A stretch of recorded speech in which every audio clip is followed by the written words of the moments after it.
You know, sometimes life hands you a moment so sharp it slices through all the noise, and that night was exactly that for Elena Vasquez. It started with a joke, a cruel one, thrown across the mahogany walls of Richard Harrington's study. Richard, a billionaire tech mogul, surrounded by his board members, laughed like it was the highlight of the evening. "Translate this and my salary is yours," he sneered, tossing a thick contract at Elena, the household maid. Yeah, that happened. Elena stood there, perfectly still, her face a mask she'd worn for 2 decades, invisible, quiet, and unnoticed. But inside, something flickered. Indignation. Not the kind that storms or shouts, but the cold fire that builds quietly until it burns through. The document was all Mandarin, dense with technical jargon, diagrams, and scribbles in the margins. The kind of thing that made even Richard's fancy lawyers scratch their heads. The room erupted in laughter again, executives congratulating themselves on a clever stunt after closing a $2.8 billion acquisition. Elena nodded once, the document trembling slightly in her fingers, not with fear, but with resolve. "5 tomorrow," Richard said, dismissing her like a prop, "though I doubt you'll manage it." Then the study door shut behind her, the laughter fading as she walked the long corridor to the kitchen. Her shoes made no sound on the thick carpet that probably cost more than her yearly paycheck. In the kitchen, Elena placed the contract on the marble counter and stared at it.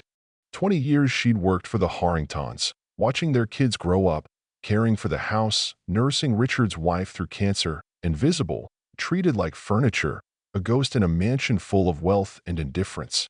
She pulled out her phone, snapped a photo of the contract, and texted a simple message: "It's me. I need help."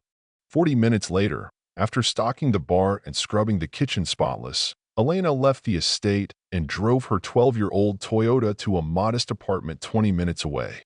This neighborhood never slept early. Light spilled from windows even past midnight. At home, she changed out of her uniform and sat down at her computer, emailing the photo to Professor Lin, a name nobody at the Harringtons would recognize, but a lifeline for her. She wrote carefully, apologizing for the late hour, asking for help translating the complex contract. Then she reached for a leather-bound notebook filled with multilingual notes, a secret archive of a past life hidden beneath years of silence. Before all this, before fleeing Venezuela amid political purges, Elena was Dr. Elena Vasquez, a professor of linguistics specializing in East Asian technical translation. A ghost, erased from the academic world, presumed dead by colleagues except Professor Lin, the only person who knew the truth after recognizing her at a charity event years ago. At 2:17 a.m., her phone chimed. Lin's reply: a technical partnership agreement involving quantum computing hardware, specialized and complex. Need help with anything specific? Happy to discuss. Elena smiled quietly. She was rusty, but she could manage, except for the jargon Lin would help decode. Elena worked through the night, carefully translating, uncovering proprietary technology clauses that would have sounded like everyday contract language to most, but to her, screamed alarm. Hidden deep in legalese, the Chinese partners were granted backdoor access to Harrington tech security infrastructure, unrestricted, unchecked. Worse, ownership clauses transferred any jointly developed technology directly to their Shanghai subsidiary. A catastrophe masked in bureaucratic language. By dawn, Elena printed 2 documents, a full translation and an annotated copy highlighting the dangerous parts. She caught a few hours of sleep before returning to the estate for her 7 a.m. shift, running her usual errands, breakfast, laundry, tidying rooms, a ghost again among the living. Around 11, Richard and his guests emerged, nursing hangovers with coffee she'd made. "Elena," he called, voice casual but sharp, "hope you enjoyed our little joke last night. Bring those papers back when you're done." She nodded, took a deep breath. "Mr. Harrington, the translation is complete." His hand froze midair with his coffee cup. "You translated it overnight?" His voice cracked between disbelief and forced amusement. She approached, handing him the folder. "Yes, sir. I also annotated parts that may be of concern." Silence fell heavy, broken only by the rustling of papers. Richard's smirk faded as he scanned the translation, confusion giving way to alarm. Elena pointed to the damning clause, This grants your Chinese partners unrestricted backdoor access, and this one transfers ownership of jointly developed tech to their subsidiary. His face drained, color vanishing. How did you?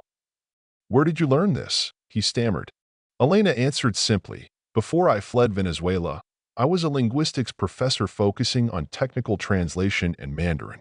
I taught at Central University in Caracas. When political purges began, I escaped with little but knowledge. Diane Winters, the CFO, grabbed the folder, voice sharp. How did our lawyers miss this? This would have destroyed us. Elena shook her head. The technical jargon obscures legal intent. Without fluency in both language and technology, this looks standard. Richard stood abruptly, chair scraping. Everyone out except you, Elena. The room emptied except for them. He paced, face stormy with realization. Why didn't you tell me sooner? The question hung. For 20 years, you never asked, she said quietly. Never about my past, my education, my life before this house. Richard ran his hand through gray hair, voice softening. How much do they pay you? $52,000 annually, plus health insurance. His shoulders sagged. And you've been managing my household, helping raise my kids, caring for my late wife, and I never saw you. Elena met his gaze. I work here. What happens to this company affects everyone who depends on it, including me. Silence, thick with unspoken truths. Richard muttered, 20 years. I've treated you like furniture, a ghost. I don't even know where you're from. Venezuela, she replied, voice steady. I left when academics were imprisoned, risking everything to survive. He nodded slowly, the weight of regret heavy. Your first wife hired you. She had better judgment than I did. His voice cracked at the memory of Margaret, his late wife, the salary promise. That was cruel. Elena's words cut through. It wasn't a promise. It was a joke, a power play to remind everyone where they stood. Richard looked away, shame obvious. I became the man I swore I'd never be. Elena said nothing. Some moments don't need words. Suddenly, he moved to his desk, unlocking a drawer. The deal's a deal, $400,000. Elena protested softly, but he was already writing the check. This isn't just for the translation. You saved us from billions in potential losses. She stared at the check, mind racing. This money could change lives. Then he offered something unexpected. We want you on the international team. A role fitting your skills, with benefits and respect. Elena hesitated. I've been invisible for a reason. My family back home is still at risk. Understanding dawned in his eyes. We'll structure it however you need. Anonymity, flexible hours, and he paused. Equal treatment. No more jokes. A slow nod, the first real acknowledgement in years. 3 months later, Elena sat in a sleek office atop Harrington Tower. Her desk was lined with references in 7 languages, a state-of-the-art setup.